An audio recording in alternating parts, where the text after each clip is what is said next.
Hello bachcho, let's read this question. The question says assertion A gases liquefy only below their critical temperature and reason R is above critical temperature molecular speed is high and intermolecular attraction cannot hold the molecules together because they escape due to higher speed. Option A both A and R are true and R is correct explanation of A.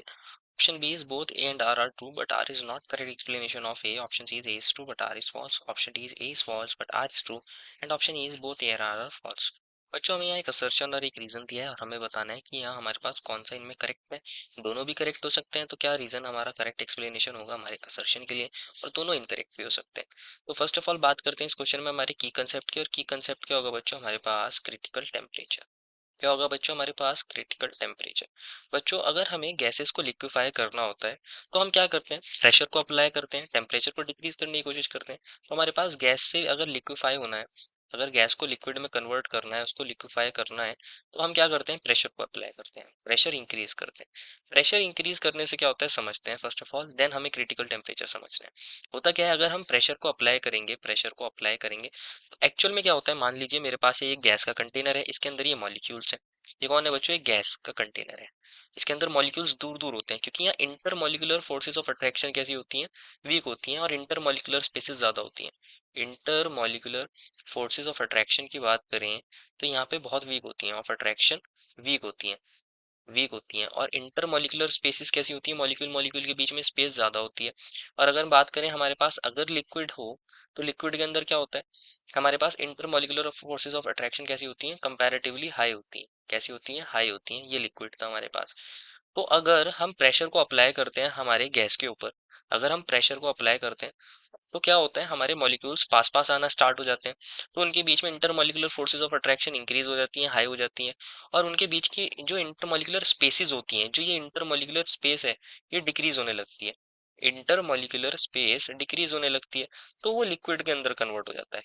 Intermolecular space decrease होने लगती है तो वो liquid के अंदर convert हो जाता है। तो इस तरह हमारे पास लिक्विफिकेशन होता है। लेकिन आप एक पर्टिकुलर टेम्परेचर तक ही लिक्विफिकेशन कर सकते हैं।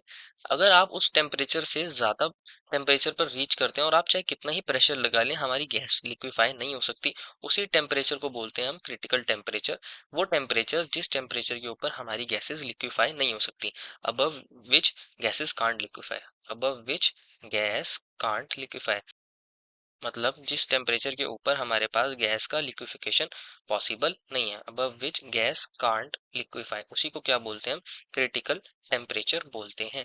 तो जो हमें असर्शन में बोला गया था गैसेस को हम सिर्फ उनके क्रिटिकल टेम्परेचर से नीचे तक लिक्विफाई कर सकते हैं, ये वाली बात सही है। और इसका रीजन क्या होता है, अगर हम बात करें इसके ऊपर हम क्यों नहीं कर सकते हमारी गैसेस को लिक्विफाई।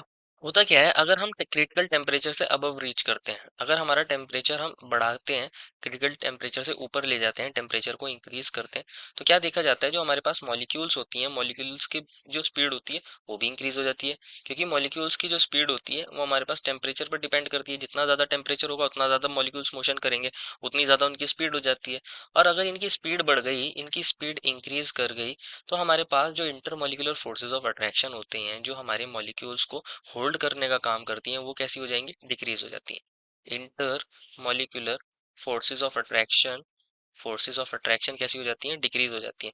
तो आप कितना ही प्रेशर लगा लीजिए क्रिटिकल टेम्परेचर के ऊपर जाकर, हमारे मॉलिक्यूल्स पास पास नहीं आने वाले, और इसलिए उनका लिक्विफिकेशन नहीं हो पाता अबव क्रिटिकल टेम्परेचर। तो जो हमें रीजन बोला गया था कि above critical temperature molecular speed high होती है और intermolecular attraction can not hold molecule together, ये वाली बात सही है कि हमारी जो क्रिटिकल टेम्परेचर से ऊपर जाते हैं तो मॉलिक्यूलर स्पीड बढ़ जाती है, इसलिए इंटरमॉलिक्यूलर फोर्सेज जो है वो हमारे मॉलिक्यूल्स को इजीली होल्ड नहीं कर सकती, इसलिए हमारे मॉलिक्यूल्स एस्केप होने लगते हैं ड्यू टू हाई स्पीड। तो ये वाली बात बिल्कुल सही है और ये रीजन बिल्कुल करेक्ट एक्सप्लेनेशन है हमारे असर्शन के लिए। देखो final answer is option number A. I hope you understood it well and best of luck.